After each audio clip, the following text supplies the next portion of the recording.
গাজীপুরে বিএনপির যুবদল জয়েন্ট সেক্রেটারির সাথে কলেজ ছাত্রী তরুণের সাথে অবৈধ সম্পর্কের অভিযোগের একটি ভিডিও সামাজিক যোগাযোগ মাধ্যমে ছড়িয়ে পড়েছে।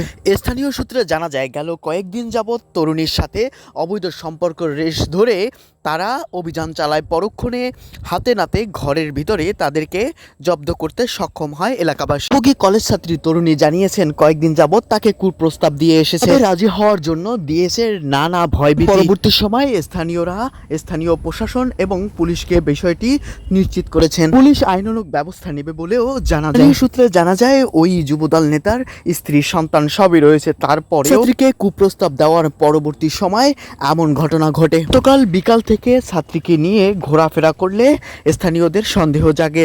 তার পরবর্তী সময় গভীর রাতে তাদের কথার আওয়াজ শুনে পরক্ষণে ঘরের ভিতরেই হাতে নাতে ধরতে সক্ষম হয় এলাকাবাসী। এখন আশপাশের সাধারণ মানুষ সে ভিডিও ধারণ করলেই তা দ্রুত সামাজিক যোগাযোগ মাধ্যমে ছড়িয়ে পড়ে। সামাজিক যোগাযোগ মাধ্যমে ছড়িয়ে পড়লে শুরু হয় নেটিজেনদের মাঝে নানা আলোচনা সমালোচনা। কেউ কেউ বলেন এটা আমাদের অসচেতনার কারণে হয়।